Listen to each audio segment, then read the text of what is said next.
Hello friends, this is Farhan Beg. Today's our topic is the French Revolution and the idea of the nation. आज हम बात करेंगे French revolution में किस तरीके से आइडिया आता है राष्ट्र बनाने का, एक नेशन बनाने का। ठीक है, उससे पहले कैसा चल रहा था, राजा का रूल चल रहा था, राजशाही होती थी, राजतंत्र था। लेकिन पहली बार 1789 में क्या होता है, फर्स्ट क्लियर एक्सप्रेशन आता है नेशनलिज्म का, राष्ट्रवाद का। ठीक है, कब आता है, फ्रेंच रिवॉल्यूशन के टाइम में, इन द ईयर 1789। याद होगा आपको, क्लास 9th में आपने पढ़ा है 1789 में क्या हुआ था, पूरा सब कुछ फ्रेंच रिवॉल्यूशन में। ठीक है, एक एब्सोल्यूट मोनार्क का रूल था पूरे फ्रांस के अंदर, जो कि बहुत ही रिप्रेसिव रूल था। इसमें क्या होता है, the political and the constitution changes that came in the wake of the French revolution led to the transfer of the sovereignty from the monarchy to a body of French citizen. जितना भी political या constitutional changes हैं, आते हैं, जो भी changes लेकर आए जाते हैं, वो क्या करते हैं, फ्रेंच रिवॉल्यूशन की वजह से पूरा का पूरा जो अख्तियार होता है सत्ता पे, सॉवरेनिटी होती है, वो मोनार्की से कन्वर्ट हो जाती है, फ्रेंच सिटीजन्स के हाथ में आ जाती है। ठीक है, जो लोग हैं उनके हाथ में सत्ता आ जाती है पूरी तरीके से। ये पहली बार होता है दुनिया के इतिहास में। ठीक है, the revolution proclaim that it was a people who would henceforth constitute the nation and shape its destiny. ये रिवॉल्यूशन ये घोषणा कर देता है कि अब से सिर्फ और सिर्फ यहाँ के लोग, जो सिटीजन्स हैं फ्रांस के, वही इस देश का मुस्तकबिल तय करेंगे और इसकी किस्मत को संवारेंगे। ठीक है, यहाँ से ये पहली बार ये आइडिया आता है।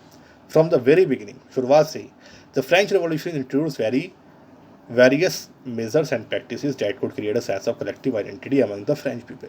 शुरुआत से ही जो फ्रेंच रिवॉल्यूशनरीज थे वो क्या कर रहे थे, कुछ ऐसे मेजर्स और प्रैक्टिसेस उन्होंने इंट्रोड्यूस कर रखी थी जिससे कि एक सेंस ऑफ कलेक्टिव आइडेंटिटी लोगों में डेवलप हो जाए। ये सेंस ऑफ कलेक्टिव आइडेंटिटी क्या है, मैं आपको पहले एक एग्जांपल देके समझाता हूँ, फिर हम जब पढ़ेंगे तो आपको अच्छे से क्लियर हो जाएगा। जैसे सपोज इंडिया था, देश आज़ाद होने से पहले क्या था भाई, गुजराती स्पीकिंग लोग गुजरात में रहते थे, मराठी स्पीकिंग लोग महाराष्ट्र में रहते थे, तमिल कन्नड़ वाले अपने अपने प्रांतों में रहते थे, बंगाली स्पीकिंग बंगाल में रहते थे, पंजाबी स्पीकिंग पंजाब में रहते थे, सब अलग अलग थे। ठीक, कोई कलेक्टिव आइडेंटिटी नहीं थी किसी की। ठीक, तो पहली बार जब रिवॉल्यूशंस होते हैं हमारे यहाँ, काफ़ी जो क्रांतिकारी रिवॉल्यूशनरीज हमारे यहाँ के थे, तो उन्होंने क्या किया, एक कलेक्टिव आइडेंटिटी दी, यानी कि हम सब भारतीय हैं, हम सब भारतीय। ये पहचान मिलेगी कैसे, हमारी जो मदर लैंड है उसको हम अपनी माता मान लेते हैं, यानी कि हमारी जो मातृभूमि है वो हमारी माँ है। ठीक, इंडिया को उन सब ने अपनी माता मान लिया, तो इससे कलेक्टिव आइडेंटिटी आई कि हम सब भारतीय हैं, चाहे वो गुजराती हो, चाहे मारवाड़ी हो, या कोई भी हो, सब क्या है, भारतीय हैं। ये कलेक्टिव आइडेंटिटी है, इंडियन है। अब है the ideas of the la patrie, the fatherland. यहाँ पे एक वर्ड लिखा है la patrie and the le citoyen, ये फ्रेंच भाषा के वर्ड्स हैं, जिसका मतलब होता है लव पैट्री का मतलब द फादरलैंड। हम लोग यहाँ कहते हैं मदरलैंड, ऐसे ही फ्रांस में ये लोग कहते हैं फादरलैंड। ली सिटोइन यानी कि वहाँ के सिटीजन्स। अब इन सब के लिए इन्होंने क्या किया कि एक कॉन्स्टिट्यूशन लिखा मोनार्कियल रूल ख़त्म होने के बाद, और इस कॉन्स्टिट्यूशन के अंदर इन्होंने सब बता दिया कि चाहे वो किसी भी तबके का आदमी, अमीर हो या गरीब, या किसी भी तबके का हो, किसी भी कास्ट, किसी भी कलर, सब के लिए इक्वल राइट्स होंगे फ्रांस के अंदर। ठीक है, एक कलेक्टिव आइडेंटिटी को स्ट्रॉन्ग करने के लिए उन्होंने क्या किया, एक पहचान देने के लिए एक झंडा बनाया, ट्राई कलर। हमारे यहाँ भी ट्राई कलर तिरंगा है, लेकिन सिंबल्स अलग हैं। ठीक है, इसने किसको रिप्लेस कर दिया, जो फॉर्मर रॉयल स्टैंडर्ड था, जो फ्लैग था, शाही झंडा था, उसको हटा दिया गया। अब जो स्टेट जनरल हैं यहाँ पर, वो किसके द्वारा चुनकर आ रहे हैं, स्टेट जनरल मतलब समझ लीजिए जैसे एमएलए एमपीज हमारे चुनकर आते हैं, राष्ट्रपति प्रधानमंत्री, वैसे ही स्टेट जनरल्स उस ज़माने में कहे जाते थे। वो किसके द्वारा चुनकर आते हैं, एक्टिव सिटीजन्स के द्वारा। जो एक्टिव सिटीजन्स थे, एक्टिव सिटीजन्स मतलब कि ऐसे नागरिक जिनके पास वोटिंग राइट्स हैं। उस ज़माने में वुमेन, जो औरतें होती थी, या फिर जो गरीब लोग होते थे जिनके पास प्रॉपर्टी नहीं है, उनको राइट्स नहीं होते थे वोट डालने के। ठीक है, तो जो एक्टिव सिटीजन थे वो लोग होते थे जो जिनके पास वोटिंग राइट्स, जिनके पास प्रॉपर्टी हो या मैन हो, वही लोग वोटिंग राइट्स रखते थे। ठीक है, नेशनल असेंबली को का नाम बदल दिया गया था। ठीक है, न्यू हाइम्स वर कंपोज्ड। अब देशभक्ति की भावना को उजागर करने के लिए और ज़्यादा गहरा करने के लिए, कलेक्टिव आइडेंटिटी को और बढ़ावा देने के लिए हाइम्स कंपोज की गई। हाइम्स का मतलब है भजन, जैसे हमारे यहाँ राष्ट्रीय गीत गाए जाते हैं ना, देशभक्ति के गीत गाने, ये सब चीज़ें देशभक्ति को और बढ़ावा देने के लिए, तो ये सब कंपोज किए गए। शपथ ग्रहण करी गई, जो शहीद थे उनको स्मरण किया गया, याद करना शुरू कर दिया गया बाय फोक सॉन्ग्स, और जो भी लोकगीत हो उनके द्वारा या संगीत के द्वारा इन्होंने याद करना, इनको स्मरण करना शुरू कर दिया था, जितने भी शहीद थे उन सबको, ठीक है, in the name of the nation, राष्ट्र के नाम पर। एक सेंट्रलाइज एडमिनिस्ट्रेटिव सिस्टम बनाया गया। सेंट्रलाइज एडमिनिस्ट्रेटिव सिस्टम समझते हैं ना, जैसे कि केंद्र सरकार है, जितने भी राज्य सरकार हैं सब उसके अधीन है, यानी कि जो भी रेवेन्यू हो या कोई कानून बनाने से रिलेटेड प्रक्रिया हो, वो पहले कहाँ पे जाएगी, संसद में जाएगी, और केंद्र सरकार की वहाँ पे परमिशन लेना पड़ेगी। 96 ऐसे सब्जेक्ट्स हैं जिन पर परमिशन ग्रांट करना ज़रूरी है, ठीक है। अलग अलग मुद्दे हैं, वो मैं आपको सिविक्स में कभी समझाऊंगा इसके बारे में डिटेल में काफ़ी, ठीक है। Was put in place and with formulated uniform laws, यहाँ पर यूनिफॉर्म लॉज बनाए गए, हर एक नागरिक के लिए, समान नागरिक के लिए समान कानून, चाहे वो राजा का बेटा हो या प्रजा का, अगर कत्ल किया है या कोई भी गुनाह किया है तो बराबर की ही सज़ा मिलेगी, किसी के लिए कोई बख्शिश नहीं, ठीक। इंटरनल कस्टम ड्यूटीज़ और ये सब चीज़ें वहाँ पर एबोलिश कर दी गई थी। और कलेक्टिव आइडेंटिटी को स्ट्रॉन्ग करने के लिए यहाँ पर जो रीजनल डायलेक्ट थी, रीजनल डायलेक्ट से मतलब जो लोकल भाषाएं हैं, जैसे कि मैंने अभी आपको बताया, जैसे कि भाई गुजराती बोल रहे हैं, कहीं मराठी बोल रहे हैं, कहीं बंगाली बोल रहे हैं, तो ये सब को हटाकर, डिस्करेज कर कर एक भाषा लाई गई। जैसे हमारे इंडिया का हम एग्जाम्पल दें, हिंदी, ठीक है, तो इन सबको हटा के हिंदी लाएगी। ऐसे फ्रांस में भी कई सारी भाषाएं चल रही होंगी, रीजनल डायलेक्ट्स होंगे या लोकल लेवल पर, तो उन सबको हटाकर वहाँ पे फ्रेंच भाषा इंट्रोड्यूस करी गई, जो कि पहले सिर्फ पेरिस में बोली जाती थी, और इसको कॉमन लैंग्वेज बना दिया गया पूरे राष्ट्र की भाषा, जैसे हमारे राष्ट्रीय भाषा हिंदी है, इसी तरीके से वहाँ पर भी फ्रेंच भाषा को इंट्रोड्यूस कर दिया गया था। अब जो फ्रेंच रिवॉल्यूशनरीज थे, उन्होंने ये घोषणा कर दी थी, डिक्लेयर कर दिया कि हमारा सिर्फ और सिर्फ एक ही मकसद है कि जितने भी यूरोप के जो नेशंस हैं उन सबको हम लिबरेट करेंगे डिस्पोटिज्म से, यानी कि तानाशाही से। जो मोनार्कियल फॉर्म ऑफ गवर्नमेंट चल रही थी, राजा का रूल चल रहा था, अपनी मनमानी चला रहे थे बिना किसी पार्लियामेंट के, वो सब हम ख़त्म करेंगे, और अब क्या करेंगे, यहाँ पर डेमोक्रेसी लेकर आई जाएगी, ठीक है। In other words, to help the other peoples of Europe to become nations, यानी कि ये चाहते थे हम मदद करें यूरोप के सभी जितने भी लोग हैं उन सबको एक राष्ट्र बनाने में, नेशन बिल्डिंग में उन सबकी हम मदद करें, ठीक है, ये इनका मकसद था। When the news of the events in France reached the different cities of Europe, जब ये न्यूज़ अलग अलग सिटीज़ में पहुंचती है यूरोप की अलग अलग देशों में जाके, तब स्टूडेंट्स और जो एजुकेटेड मिडिल क्लास थे, वो लोग क्या करते हैं, जैकोबिन क्लब बना लेते हैं। क्लास 9 में आप पढ़ चुके होंगे जैकोबिन क्लब के बारे में, मैं एक्सप्लेन नहीं कर रहा हूँ क्या है ये, ठीक है। जैकोबिन क्लब बनाते हैं और इनकी एक्टिविटीज़ से काफ़ी सपोर्ट मिलती है, एक ज़रिया, एक रास्ता बन जाता है फ्रेंच आर्मीज़ का हॉलैंड, बेल्जियम, स्विट्ज़रलैंड और इटली में घुसने का 1790s के अंदर, ठीक है। With the outbreak of the revolutionary war, इस रिवॉल्यूशनरी वॉर की वजह से the French armies begin to carry out the idea of nationalism abroad. French army को ये मौका मिलता है अपना ये आइडिया नेशनलिज्म का अब्रॉड, दूर दूर तक फैलाने का मौका मिलता है।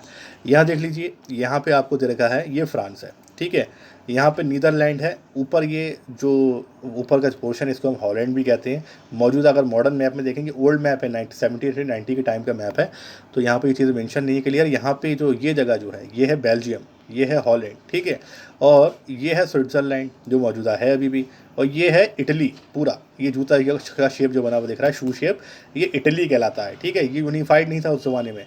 और ये वाला जो पोर्शन है ये जर्मनी कहलाता है। ये सब अलग अलग रियासतों में बटे हुए हैं, प्रूशिया, पोलैंड, इस तरीके की, ऑस्ट्रियन एम्पायर, ये अलग अलग छोटी छोटी रियासतें हैं। पूरा यूनिफाइड नहीं था, ये जर्मनी यूनिफाइड नहीं था, इटली भी यूनिफाइड नहीं था उस ज़माने में। आगे हम पढ़ेंगे इनके बारे में कैसे यूनिफाइड हुए थे, ठीक है।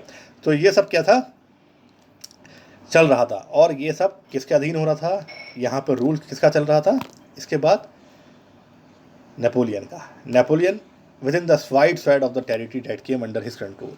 दूर दूर तक जो फैली हुई टेरिटरी थी कंट्रोल की, इसकी नेपोलियन की, यहाँ पे किसका कंट्रोल था, सिर्फ और सिर्फ नेपोलियन का था, ठीक है। About Napoleon set about introducing many of the reform that he had already introduce in France. जो फ्रांस में इनने रिफॉर्म्स इंट्रोड्यूस करे थे, वही सारे रिफॉर्म्स ये क्या करते हैं, बाकी सारी टेरिटरी में भी ले आते हैं जहाँ जहाँ भी इनका रूल होता है, ठीक है। अब हुआ क्या कि जो रिवॉल्यूशन हुआ था, फ्रेंच रिवॉल्यूशन 1789 में, उसके बाद क्या होता है 1796 तक रूल चलता है किसका, जो आपका डेमोक्रेटिक रूल चलता है, यानी कि फ्रेंच सिटीजन ही कंट्रोल कर रहे थे सारा कुछ।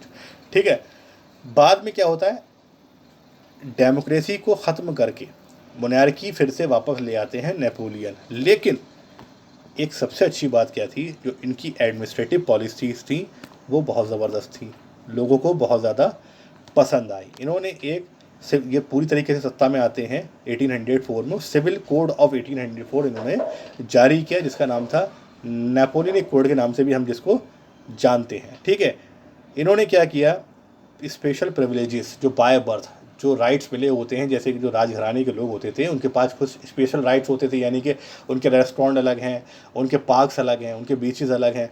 ये सब नहीं होगा, सब कुछ पब्लिक होगा, हर कोई आ सकता है, हर कोई वहाँ पर घूम फिर सकता है। ठीक है, तो ये प्रिविलेजेस ख़त्म कर दिए गए थे। Establish equality before the law, समान अपराध के लिए समान दंड, यानी कि अगर कोई अपराध किया है तो उसके लिए जो सज़ा होगी वो सबके लिए बराबर है।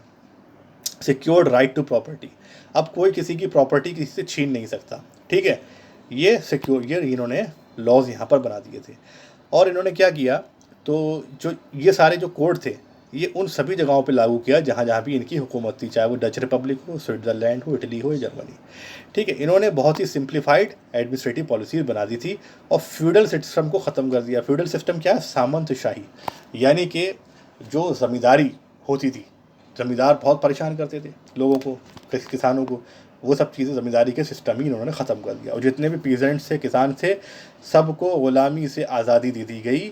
जो भी ज़मींदारों की ग़ुलामी कर रहे थे, बंधुआ मजदूर थे, उनके जितने भी मैनुअल ड्यूज़ थे वो सारे माफ़ कर दिए गए। यानी कि जो बही खाते चल रहे थे, लोग चढ़वा लिया करते थे गलती से उनकी ज़मीनें और फिर ब्याज पे दे दिया करते थे पैसा। ठीक है, और उस पर इंटरेस्ट पे इंटरेस्ट आता रहता था। तो ये सारे बही खाते, मैनुअल ड्यूज़ जितने भी थे वो सब ख़त्म कर दिए गए थे नेपोलियन के ज़माने में। ठीक है, इन द टाउन्स टू, जितने भी शहर थे वहाँ पर भी सारे रेस्ट्रिक्शंस हटा दिए गए थे। ट्रांसपोर्टेशन और कम्युनिकेशन सिस्टम बहुत ही इम्प्रूव कर दिया गया था, जिससे वहाँ के किसान, कारीगर, कामगर या फिर वहाँ के बिजनेसमैन, चाहे वो स्मॉल स्केल हों या फिर बिग प्रोड्यूसर्स हों, सब बहुत खुश थे, क्योंकि वहाँ पे सब लोग चैन, आज़ादी की सांस, सुकून की सांस ले रहे थे। ठीक है, यहाँ पे आप देख सकते हैं, ये पिक्चर दे रखी है एक, इसमें the planting of the tree of liberty in Zweibrucken Germany. ये पिक्चर है जो डेपिक्ट कर रही है उस लिबर्टी का पेड़ उन्होंने लगाया है, यानी आज़ादी का पेड़ लगाया है। और ये पूरा डिस्क्रिप्शन यहाँ दे रखा, आप लोग पढ़ लेंगे क्या क्या चीज़ें डेपिक्ट कर रही हैं इस पेंटिंग के अंदर, क्या क्या चीज़ें हैं। ठीक है, तो ये जो स्मॉल स्केल और जो बिग प्रोड्यूसर्स थे, जितने भी थे, सब लोग बहुत खुश थे, क्योंकि यूनिफॉर्म यहाँ पर लॉ आ गया था, स्टैंडर्ड्स, वेट एंड मेजर्स थे, कॉमन नेशनल करेंसी हो गई थी। इन चीज़ों पर मैं डिस्कस करूँगा अभी आगे के टॉपिक्स में, तो अब मैं इसको मैं अच्छे से नहीं बता रहा हूँ आपको। ठीक है, आगे मैं बताऊँगा बहुत डिटेल में काफ़ी। तो ये सब जो था, काफ़ी लोग खुश थे। लेकिन जल्दी ही ये क्या होता है, जो लोग बाहें फैलाकर इस्तकबाल कर रहे थे पूरे यूरोप के अंदर नेपोलियन की सेना का, चाहे वो ब्रसल्स हो, मेंस हो, मिलान हो, वॉर्सो, हॉलैंड हो, स्विट्ज़रलैंड हो, सब जगहों पर लोग बहुत ही बाहें फैलाएं इनका इस्तकबाल कर रहे थे एज आ हार्बिंगर्स ऑफ लिबर्टी, यानी कि अग्रदूत जैसे आ गए हों आज़ादी के रखवाले। ठीक है, या फिर फरिश्ते बनकर आ गए हैं, तो लोग बहुत खुश थे इनसे। लेकिन जल्दी ही ये जो है, जो दोस्ती थी वो दुश्मनी में तब्दील हो जाती है। ये एंथुसियाज्म जो इनका होता है उत्साह, वो ख़त्म हो जाता है। क्यों? क्योंकि न्यू एडमिनिस्ट्रेटिव पॉलिसीज़ आती हैं जिसमें जो बहुत ही भारी पड़ती हैं पॉलिटिकल फ्रीडम के ऊपर। ठीक है, इसमें क्या किया, टैक्सेशन, यानी टैक्स बढ़ा दिया गया। सेंसरशिप, आप अपने विचारों की अभिव्यक्ति नहीं कर सकते, यानी कि नेपोलियन के ख़िलाफ़ आप नहीं बोल सकते, चाहे अखबार हो, चाहे वो आपकी मैगजीन्स हो या पब्लिक स्पीचेज़ हो, कहीं पे भी आप नेपोलियन के ख़िलाफ़ लिख या बोल नहीं सकते। ठीक है, फोर्सफुली कॉन्स्क्रिप्शन किया जाने लगा, यानी सेना में ज़बरन भर्ती की जाने लगी। हर एक फैमिली से एक या दो लोग जो भी हष्ट-पुष्ट या तंदुरुस्त हो, पकड़ो और आर्मी में ले जाओ और हमारी मदद करो आगे यूरोप को कॉन्कर करने में, आगे हमारी टेरिटरी बढ़ाने में। ठीक है, तो ये सब क्या था, all seemed outweigh to the advantages of the administrative changes. अब ये सब बहुत ही भारी लग रहा था, जो पॉलिटिकल फ्रीडम दी गई थी उसके मुकाबले जो एडमिनिस्ट्रेटिव लॉज बनाए गए थे वो बहुत ही ज़्यादा भारी पड़ रहे थे। जैसे एक तराजू ले लीजिए, उसमें अगर पॉलिटिकल फ्रीडम को एक पाले में रखा जाए, दूसरे पाले में अगर हम एडमिनिस्ट्रेटिव पॉलिसीज़ को रख दें, तो एडमिनिस्ट्रेटिव वाला पॉलिसी वाला पल्ला जो है वो झुक जाएगा, यानी बहुत भारी पड़ा रहा था सबको। अब ये सब, ठीक है, जो फोर्सफुली कॉन्स्क्रिप्शन वगैरह ये लोग कर रहे थे आर्मी के अंदर, ठीक, क्योंकि जान तो सबको प्यारी होती है, तो कोई भी अपनी जान नहीं देना चाहता था। यहाँ देखिए, ये नेपोलियन को उन्होंने इस पिक्चर के अंदर एक पोस्टमैन की तरह इन्होंने डेपिक्ट किया है, दर्शाया गया है, जिसमें ये लिप्जिग का जो युद्ध था वो जब हार जाते हैं तो उसके बाद जब ये वापस फ्रांस जा रहे होते हैं वेस्ट से ईस्ट की तरफ, तो ये अपनी सारी टेरिटरीज बैग के अंदर ये पूरी टेरिटरी समझ लिया, और ये टेरिटरी के जितने भी हिस्से हैं सब नाम लिखे हुए हैं, ये सब ये लूज़ करते चले गए जब ये वापस जा रहे थे जर्मनी या राइनलैंड से वापस फ्रांस की तरफ। तो ये सारी टेरिटरी अपनी लूज़ करते गए। ये पिक्चर यहाँ पर ये डेपिक्ट कर रही है इन द ईयर 1813। पहला युद्ध था जो ये हारे थे, ठीक है। उसके बाद वाटरलू का युद्ध होता है, फिर ये तो हारते ही चले जाते हैं, फिर इनका जो सत्ता थी वो ख़त्म हो जाती है। नेपोलियन के ऊपर मैं अलग से बायोग्राफी लेकर आऊँगा, ठीक है, पूरी। उसमें मैं डिटेल में बताऊंगा किस तरीके से इन्होंने कैसे कैसे अपने करियर की शुरुआत करी थी, कैसे इन्होंने सब चीज़ें कॉन्कर करी थी, बहुत डिटेल में बताऊंगा हर एक चीज़ इनकी लाइफ के बारे में। तो अभी के लिए इतना ही। लेक्चर कैसा लगा कमेंट्स बॉक्स में बताइए ज़रूर, और पसंद आए तो लाइक सब्सक्राइब और शेयर ज़रूर करें। अभी के लिए इतना ही। Signing off. Thank you.